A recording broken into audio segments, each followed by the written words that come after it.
আসসালামাইকুম। আজকে আমি কলা দিয়ে পুডিং বানাবো। এরকম 3টা কলা নিছি, এই যে ছোট করে ভেঙে দিব। কলার সাথে 3টা ডিম দিব।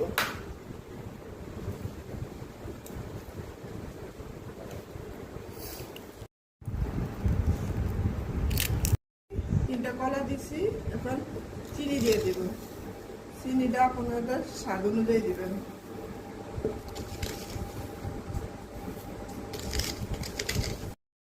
এখানে আমি হাফ কেজি দুধ 3টা ডিমের সাথে দিয়ে কেক বানাবো। প্রথমে আমি অল্প কিছু দুধ দিয়ে ব্লেন্ডার করবো আগে।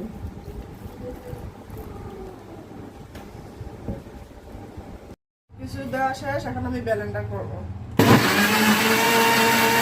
পুডিংয়ের এটা ব্লেন্ডার করা হয়েছে, এখন আমি আর একটু দুধ দিয়ে দিব।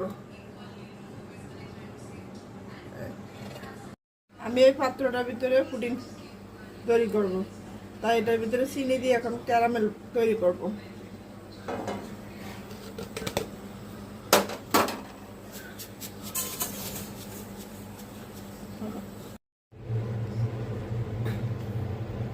এই যে চিনির ক্যারামেলটা হয়ে গেছে, এখন ঠান্ডা করে নেব।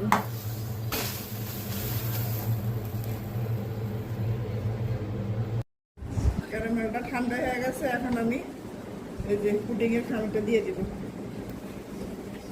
দেখছেন কেমন তরলটা বাড়ছে।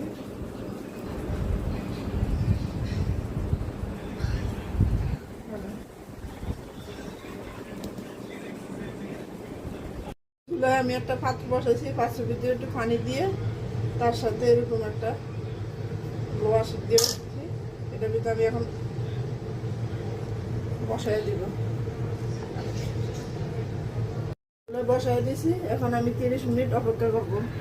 চুলাটা একদম হালকা আঁচে দিয়ে দিবে।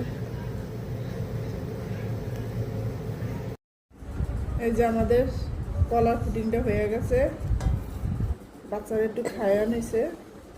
এখন আমি প্লেটে ঢাইলে নিব।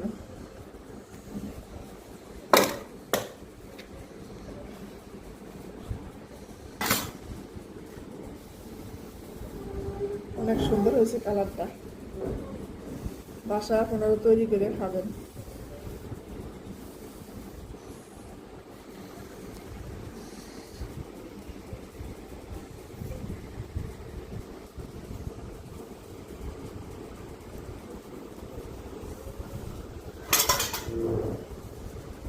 আমার বাচ্চারা চুলোর থেকে নামানোর পরে একটু খেয়ে ফেলছে। এই দেখুন,